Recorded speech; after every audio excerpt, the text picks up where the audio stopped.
자, 어제 반장픽에서 잠깐 전해드렸죠. 21년 동안 미제 사건이었던 경찰의 수사망을 피해 도망 다녔던 대전 국민은행 강도 살인 사건의 용의자들이 잡혔습니다. 오늘 신상이 공개가 됐는데요. 먼저 사건의 전말 들어보시죠. 21년 동안 미제 사건이었던 대전은행 강도 살인 사건의 용의자들이 붙잡힌 건 바로 한 장의 손수건 때문이었습니다.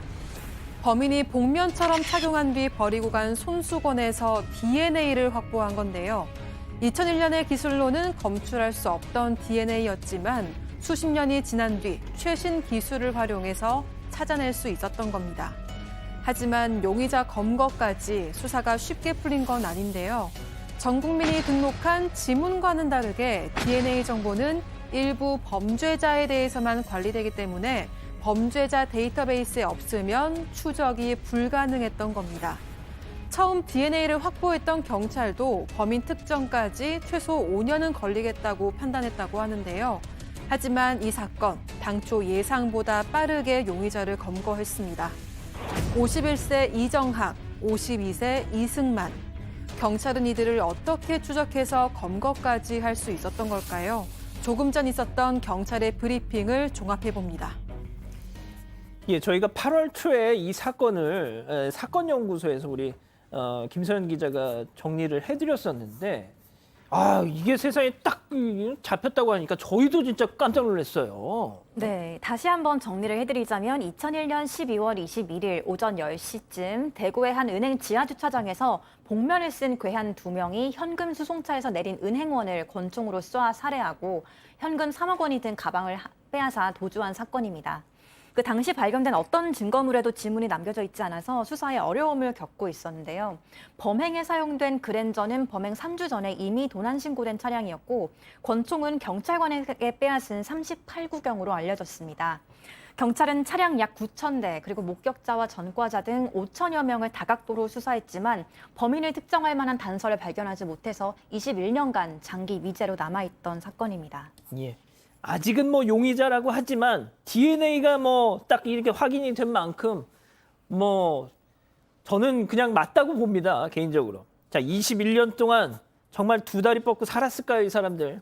오늘 관련해서 경찰 브리핑 들어보시죠.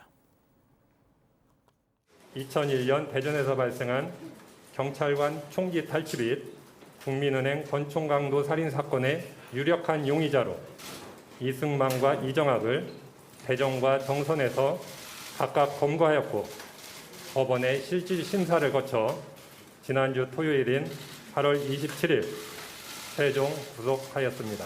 피의자 이정학은 혐의를 시인하고 자신의 죄를 깊이 뉘우치며 피해자에게 용서를 비는 태도를 보이고 있는 반면 피의자 이승만은 혐의를 전면 부인하고 있습니다. 여러 수사 기법으로 분석한 결과 피의자 이승만의 진술이 거짓으로 판단됨에 따라 현재 전문 프로파일러 투입 등 다각도의 노력을 기울이고 있습니다. 자, 일단 52살 이승만, 51살 이정학 오늘 사진들 준비돼 있죠? 보여주시죠. 사진과 함께 저렇게 신상이 공개가 됐는데 자, 이정학 왼쪽에 있는 이정학은 아유 죄송합니다. 인정. 이승만은 나 아닙니다. 네, 근데 정확하게는 저희가 완전하게 인정하고 있다고 단언하기 좀 어려울 것 같은데 이정학 같은 경우에는 지금 조금 전에 형사과장의 얘기처럼 범죄 혐의도 인정하고 피해자에 대해서 좀 사죄하는 그런 태도를 보이고 있고 그런데 계획은 다 이승만이 세웠고 권총도 이승만이 쏴서 은행 직원을 살해했다. 그러니까 실제로 저 얘기를 다 종합해 보면 본인은 이 범죄에 그냥 도움을 준 것뿐이지 주범이 아니네요. 종범. 그죠? 물론 그렇다고 하더라도 공동정범으로 되겠지만. 예. 근데 이승만 같은 경우 아예 혐의 자체를 부인하고 있다는 그런 얘기가 나오고 있는 상황인데, 근데 일단은 뭐 현재 이승만의 진술이 거짓일 가능성이 굉장히 높기 때문에 이제 프로파일러까지 투입을 고려하고 있는 상황이라고 하는데, 실제 이제 그 범행 계획과 그다음에 범죄 전반을 누가 주도하고 했는지를 조사하는 것도 앞으로 조사 과정이 굉장히 중요한 핵심이 될 것 같습니다. 제가 이제 우리 가족 여러분들은 제가 신상 공개에 대해서 진짜 얼마나 절박해하는지 잘 아실 거예요. 그 사진 다시 한 번만 보여주실래요? 아니 어차피 신상 공개할 거면 좀 요즘 사진 좀 잘 나온 사진 좀 하지. 이게 뭡니까 이게 지금? 예? 저 예. 개인적인 생각은 저거 다 20대, 30대 사진인 거거든요. 저 주민등록증 사진을 가지고 왔는 것 같은데 뭐 모르겠습니다. 그냥 만일 신상 공개가 된다면 자연스러운 상태에서 얼굴을 보이는 거는 맞지만 그게 안 된다면 그냥 이건 개인적인 정말 개인적인 소박한 생각인데 머그샷 찍잖아요. 그럼 신상 공개가 되면 현재 지금의 사진을 공개하는 방법도 좀 절차적으로 마련하는 게 필요하지 않을까 생각합니다. 예, 알겠습니다. 자, 양 변호사님. 일단 한 사람은 뭐 인정한다. 그런데 저놈이 저자가 시키는 대로 했다. 뭐 이렇게 얘기하고 있고 한 사람은 억울합니다. 지금 이러고 있단 말이에요. 왜 그런 걸까요? 아마 이승만 입장에서는 저도 이승만이 실제로 총까지 발사했을 가능성이 있다라고 보이는데 왜냐하면 방법은 끝까지 잡아떼는 것밖에 없다라고 아마 판단을 한 것 같습니다. 왜냐하면 이정학의 증언만 가지고 주범으로 더군다나 살인죄까지 묻기는 어려울 수 있거든요. 그러니까 강도에 대해서는 기본적으로 공동정범을 어느 정도 할 수 있다고 할지라도 강도 살인죄를 적용하려면 조금 더 명확한 증거가 있어야 되는데 그것까지는 없을 거라고 지금 아마 좀 자신하고 있는 게 아니냐. 그래서 경찰이 그때 당시에 수사했던 것들 보강 증거를 해야 진범을 밝혀낼 수가 있지 않을까 싶습니다. 예. 자, 승현님. 네. 아 정말 그 경찰이 뭐 이런저런 뭐 불미스러운 일도 뭐 간혹 이렇게 하지만 아 정말 좀 진짜 박수 쳐주고 싶습니다 진짜. 예. 사실 이게 2001년에 일어난 사건이에요. 2001년에 일어나고 혹시 태완이법이라고 기억하시죠? 태완이법이 2015년 7월 24일일 거예요. 24일 날 이제 살인죄 공소시효가 없어지는데 그럼 2001년에서 15년을 더하면 2016년, 2017년 요 정도 되면 사실 공소시효가 완성되었을 건데 2015년에 태완이법이 통과돼서 이 사람들은 2001년에 저질렀기 때문에 공소시효 그 완성되는 이 범죄에서 그대로 적용되는 거예요. 그래서 콜드 케이스로 남았는데 그래서 2016년에 미제 그 해결반이 들어와서 그 당시에 사건에 있는 내용들을 재수사합니다. 그러니까 증거품안에서 손수건이 확보됐는 거예요. 그 손수건은 그 도주 차량 안에서 발견된 손수건. 그래서 2016년에 증거품에 손수건 발견하고 그 손수건을 국과수에 딱 넘겼는 거예요. 그 넘기는 당시까지만 하더라도 경찰의 입장에서는 긴가민가 했을 거예요. 정말 이렇게 DNA가 나올 수 있을까? 정말 나올 수 있을까? 이런 생각을 넘겼는데 아니나 다를까 대한민국 국과수 이 손수건으로부터 DNA를 검출하게 됩니다. 그때 경찰관이 했던 말 이렇게 했습니다. 온몸에 소름이 돋았다라고 이야기했습니다.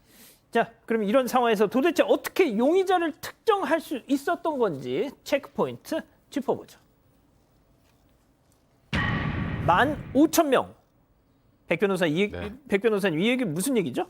정말 이 수사팀 칭찬을 안 해드릴 수가 없습니다. 아까 그 2001년 강도살인 사건에 얼굴을 가릴 때 썼던 손수건에서 DNA가 검출이 됐다고 했죠. 그런데 2015년 불법 도박장 사건 유류품에서 발견된 DNA하고 일치하는 걸 확인을 했습니다. 그러면 문제는 누구 DNA인지 몰라요. 그 도박장의 종업원일 수도 있고 손님일 수도 있고 그냥 단순 드나들기만 했던 사람일 수도 있거든요. 그래서 출입했을 가능성이 있는 15,000명에 대해서 한 명 한 명 범행 연관성을 다 확인해 나가는 수사를 5년 동안이나 끈질기게 한 끝에 올해 3월에 아까 본인의 범행을 자백한다고 하는 이정학을 유력한 용의자로 특정을 했고요. 그리고 이제 보강 조사를 거쳐서 지난 8월 25일에 이정학을 검거를 한 겁니다. 예. 근데 이정학으로부터 나 이승만이랑 함께 범행했다. 이런 진술을 받았고 그에 따라서 이승만도 지금 긴급 체포한 상황인데요. 이 두 사람은 고등학교 동창으로 알려져 있는데 정말 경찰관들의 끈질긴 집념으로 이 사건을 해결한 게 아닌가 싶습니다.